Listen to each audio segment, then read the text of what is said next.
নমস্কার, কনিস কিচেনে সবাইকে স্বাগত জানাচ্ছি। আজ ছিল রোববার, ছুটির দিন। তাই ছুটির দিনে একটু পার্কে ঘুরতে গেলাম।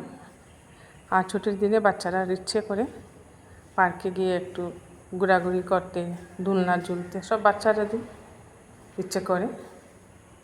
তাই আমার ছেলেকে নিয়ে পার্কে গেছি। ও দোলনাতে দুলছে। আর পার্কে আরও অনেক খেলনা ছিল, কিন্তু ওই দিন একটু বৃষ্টি ছিল, তাই সব জায়গায় কাদা হয়ে গিয়েছে। এই একটা ওর মধ্যে উঠে ও ঘুরছে, ওর বাবা ওকে ঘুরিয়ে দিচ্ছে। এই যে আরও নানা রকম খেলার জিনিস ছিল, কিন্তু এগুলার নিচে অনেক কাদা ছিল, যাওয়া যাচ্ছিল না বৃষ্টির দরুন। আরও অনেক বাচ্চারা এসেছে মা বাবার সাথে পার্কে। বেশ কিছুক্ষণ পার্কে ঘোরাঘুরির পর ওই দিন আমরা চলে গেলাম রামকৃষ্ণ মিশনে। এটা শিলচর রামকৃষ্ণ মিশন, খুব সুন্দর দেখতে, অনেক বড় এই মিশনটা। সামনে এই লোটাসটা খুব সুন্দর, রাতের বেলা এটার মধ্যে খুব সুন্দর লাইটিং হয়। আমরা যেহেতু বিকেলবেলা গিয়েছিলাম তখন লাইটিং শুরু হয় নাই। সন্ধ্যার পর যখন অন্ধকার নেমে আসে তখন লাইটিংগুলো দেখতে খুব ভালো লাগে।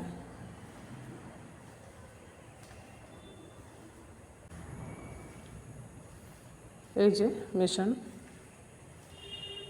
এখানে দূর দূরান্ত থেকে অনেক ভক্তরাও এসেছে। ছুটি ছিল, তাই ছুটির দিনে সবাই এখানে একটু বিকেলের দিকে বেড়াতে আসেন। দেখতে খুব সুন্দর মিশনটা, অনেক বড়। সামনে গার্ডেনটা খুব সুন্দর। এই যে আপনাদেরকে দেখিয়ে দিচ্ছি কত সুন্দর দেখতে মিশনটা।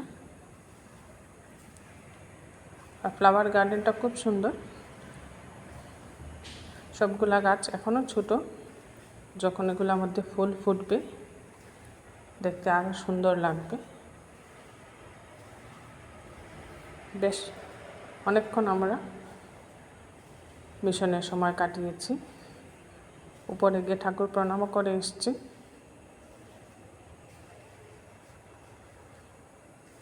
মিশনটা ঘুরিয়ে ঘুরিয়ে আপনাদেরকে দেখিয়ে দিচ্ছি।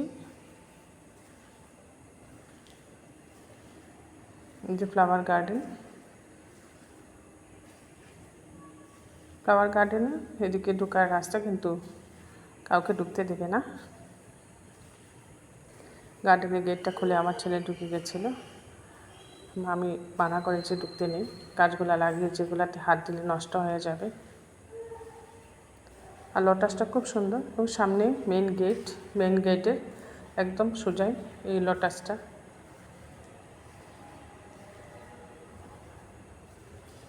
রামকৃষ্ণ মিশন সেবা আশ্রম শিলচর।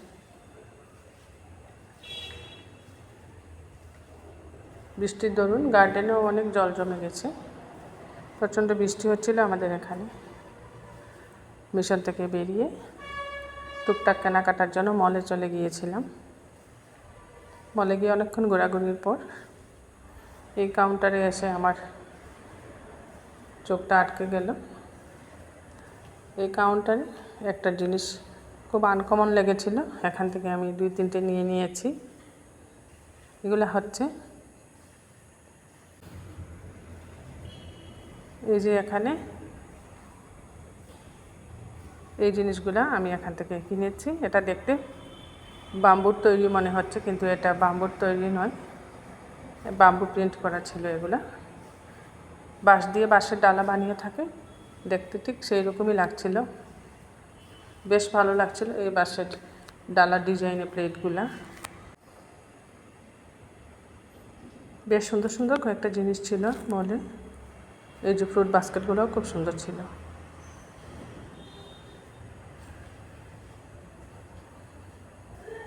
এদিকে বাচ্চাদেরও খেলনা। সব দিক বেশ কিছুক্ষণ ঘোরাঘুরি করলাম মলের মধ্যে,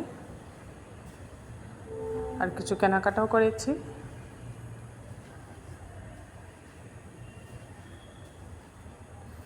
যে কোনো মলে গেলে এই সমস্ত জিনিস দেখা যায়, তাই মার্কেটিং করতেও সুবিধে হয়। মলে যেহেতু এক ছাদের নিচেই সব কিছু পাওয়া যায়।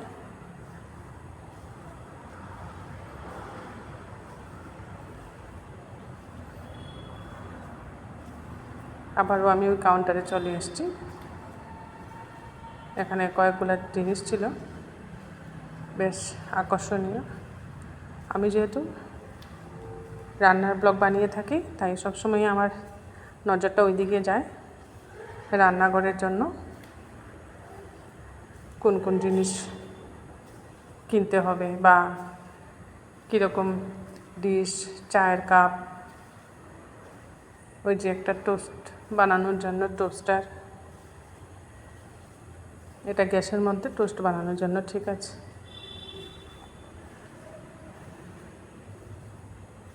দুইটা কাপও নিয়েছি সাথে, যেগুলা মাটির কাপ, দেখতে পুরা মাটির কাপের মতোই এইরকম দুইটা চায়ের কাপও নিয়েছি সাথে।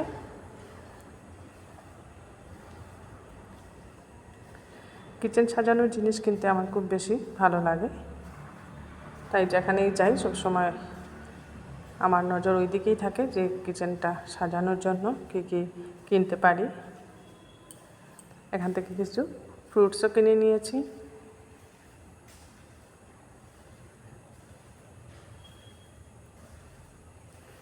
আর রান্নার ব্লগ করতে গেলে যেহেতু নানা রকম থালা বাটি প্লেট লাগে, তাই ওগুলোই আমি বেশিরভাগ কিনে থাকি। তারপর ওখান থেকে চলে গেলাম রেস্টুরেন্টে।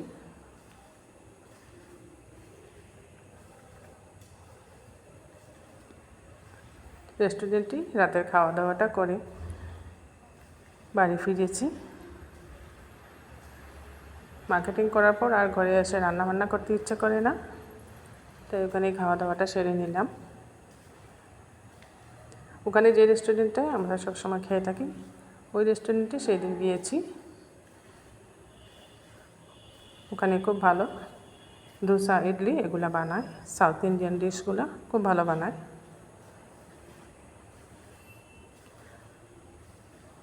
আমার ছেলের তো খুব পছন্দ ধোসা, তাই ও মেনু দেখে অর্ডার করছে মশলা ধোসা, দই বড়া এগুলা। আপনারা ধোসাটা খুব সুন্দর করে সার্ভ করেন। এই যে ধোসা প্লেট চলে এসছে, দেখুন 3টা কালারের চাটনি দিয়ে থাকেন, গ্রিন চাটনি, হোয়াইট চাটনি, ইয়েলো চাটনি, সাথে সম্বর, আর দিয়ে দিয়েছে মশলা ধোসা।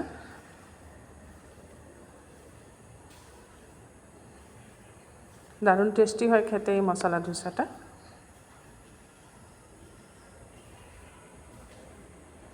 আর তো খুব পছন্দের খাবার ধোসা। চাটনিটাও ভালো হয়েছিল বলছে।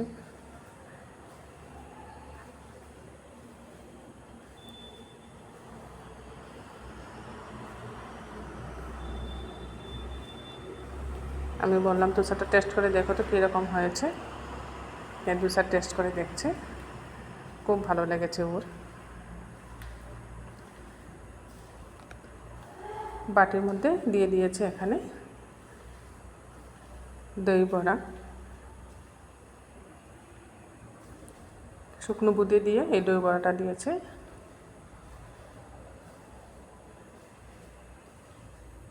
ধোসাটা যেমন টেস্টি ছিল, দই বড়াটাও খুব টেস্টি ছিল।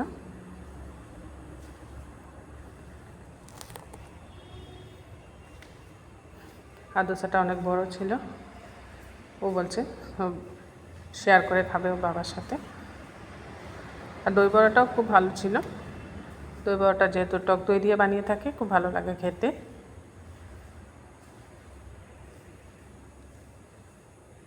আর শুকনো বুঁদে এর মধ্যে উপর থেকে দিয়ে দেয়। এইভাবে দই বড়াটা কেটে দেখুন, আমি দেখিয়ে দিচ্ছি আপনাদেরকে।